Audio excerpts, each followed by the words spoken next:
Hey, what is going on, guys? Today I want to tell you about a time that I got lost in Iraq. Now, I actually got lost a couple times, being the convoy leader, I was actually the person that got us lost. But that's not the main story I want to tell you about. The main story was the time that I got lost, like our hum-vee, we was all by ourselves, it was really scary, it really sucked. But when we get to that story in just a second, let me tell you this real quick one. So, it's just me and my lieutenant, we're going to the space. I've been there 3 times now. He's like, do you know the way? I was like, yeah. He had his GPS just in case, and we got to this kind of fork in the road, and actually I wasn't sure which directions, so we stopped, we asked some people in the convoy, they didn't know, and so our lieutenant went and asked some Iraqis. A lot of people thought that was a stupid choice, because they could be leading us into an ambush somewhere, but regardless to say, they didn't give us good directions at all, and we were lost for a couple hours. Kind of sucked, what should have been like about a 2.5, 3 hour trip ended up being 5, 6, 7 hour trip. It sucked pretty bad. It was mainly my fault. I said I knew how to get to where we're going, and I didn't, so I failed the entire convoy, like 50 plus people, fucking sucked. But I didn't even take the wrath of it, my lieutenant did. I feel kind of bad for him. It was my fault. He took the heat for my screw up. I'm a 19-year-old boy, in Iraq. You should have put those huge decisions on me, I was a 19-year-old private, don't put me in charge of shit like that, Another time, pretty funny, we got lost in Iraq. We was going through Samarra, Iraq, which is a pretty big city in Iraq, just north of Baghdad, and yeah, we were fucking lost, and I don't remember exactly, like, I wasn't, leading the convoy. I wasn't the first hum-vee or the first truck this time, I was somewhere in the middle. And the really funny part about it is, we had another company with us, and they were in the they were like behind us in another gun truck. Gunner from the other truck, yelled to our gunner, is on top of our hum-vee with the 50 cal. He was like, "Hey, are we lost?" And my gunner, he's such a smart ass. He was like, "No, I heard there was a house for sale." And the guy didn't say anything. He just like, got back in his truck, and it's pretty fucking funny, because we're in the middle of Samarra, like we're house hunting or something. It's Samarra, It's like, "No, I heard there's a house for sale." Like, of course we're lost. We just drove around the same block like 20 times. Yeah, we're definitely lost. So, that was pretty funny. It was one of those here's your sign moments. But the story I really want to tell you about, an actually really scary story. And I have another extremely scary story where I almost died. I'm going to put the annotations to that on the screen. Go check that video out if you have not seen it. So, yeah, this was on one of our trips to Fallujah. We were based out of Tikrit, Iraq, kind of up north, Saddam's hometown. And Fallujah was quite a ways from us. In 2004, this is when, like, Fallujah's, like, hottest moment, where a lot of shit was going down in Fallujah. Like, we were trying to take over the city, and they were just like, no, there was constant battles every day in Fallujah, and that was huge in the news. 2004, you can look that shit up. But so when they told us, we had to go to Fallujah, we're like, fuck you, god damn it. We didn't want to go to Fallujah. It was the worst time to go to Fallujah. So, of course we seen gun action. We actually had 3 people get injured on the way up there. It was such a big convoy, I didn't see anything. Like, there was kind of a turn in the road, so half the convoy was on a completely different road, and I was way towards the back, so I didn't see anything. I heard the gunfires, I heard the boom, an IED, 2 different IEDs hit our trucks, and there was a lot of gunfire. So we had 3 people get injured. I think 2 or 3 got medevaced. I think they all got medevaced out of there through helicopters. So yeah, they were injured pretty bad. 1 was in critical condition for a long time. We were there forever too. Like, our commander, he wanted to recover the 2 trucks that got tore up, and they were almost impossible to tow, because they just got blown up, so we're trying to figure out how to get these 2 trucks towed. We only brought 1 tow truck with us, and we had 2 down trucks, and so it was a problem, and it took us very many hours to get another tow truck out there. We had to sit out there in the hot desert, where we just got, you know, shot and blown up at.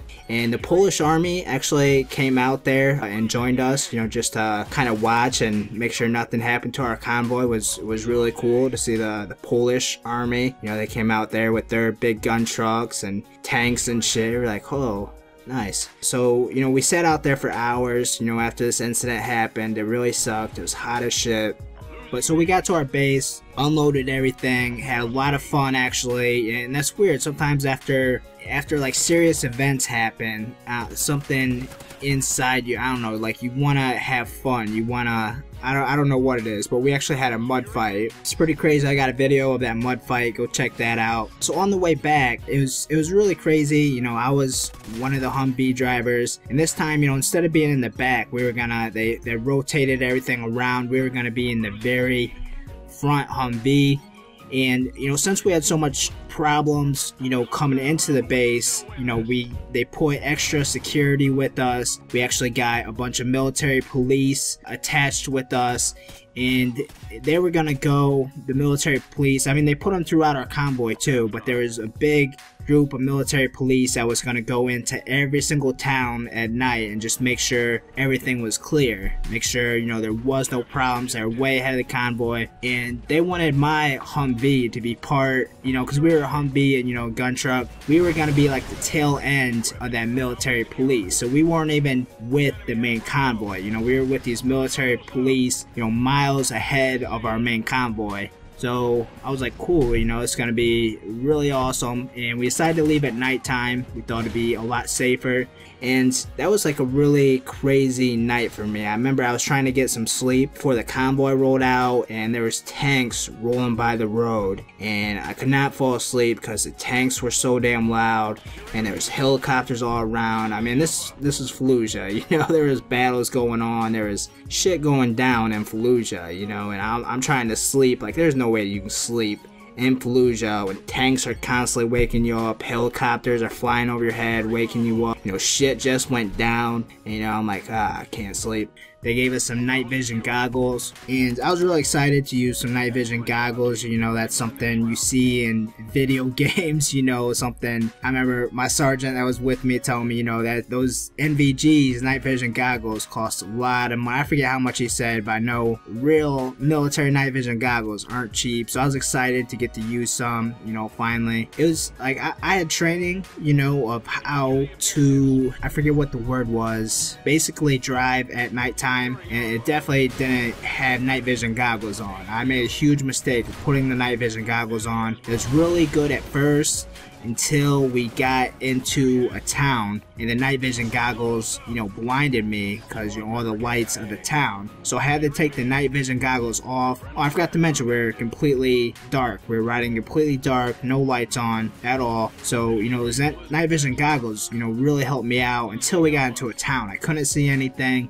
I had to take the night vision goggles off, and we kept going, you know, and eventually, like, I couldn't really see because I was blinded, you know, from the night vision goggles. You know, when you kind of get, like, your eyes get messed up, a bright light, you know, gets shined, you can't see for a little bit, you know, like I was kind of blinded by that light, and I wasn't used to the darkness yet. You know, if you're outside for a really long time or you're in the dark, you can start to see stuff better because your eyes get used to it. Well, just being blinded, my eyes weren't used to it. So I keep driving, and eventually I was the tail end of, you know, the hum-vees, and I couldn't see the hum-vee in front of us, the military police. So we're driving, and he's like, you know, just speed to catch up. So I'm driving, you know, my hum-vee about 90 miles an hour. It's about, you know, about to the limit of these hum-vees. They don't go all that fast. I was definitely at the limit, and I thought for sure I was gonna crash. I'm like, what if they stopped and they're waiting for us and they're in the road, we can't see them, we're gonna crash right into them. And, you know, minutes, like a long time is going by, half hour or so, and it kind of hit my mind, like, what if they turned somewhere? What if they turned and we don't know about it? And, you know, it was a really scary feeling. You know, there was no cars in front of us, there was no cars behind us, we were just completely by ourselves in Iraq, just driving along, nighttime. We just got attacked on the way up there, you know, no lights on. It was a pretty scary moment, you know. I was definitely definitely worried. I heard the stories about Jessica Lynch, and look that up if you don't know who that is. Just people getting captured, by the Iraqis and held hostage, and being by Fallujah all by yourself. It was really scary. So we finally caught up with the military police. We did see them actually turn their lights on and stuff, and we actually aborted the whole night out, keep our lights off thing, because I guess every truck in the convoy was even like that. Like everybody had that same story, that they couldn't see the truck in front of them, the truck behind them. So I mean, that was just a huge failure. Everybody, a lot of people got the NVGs, and that was the problem.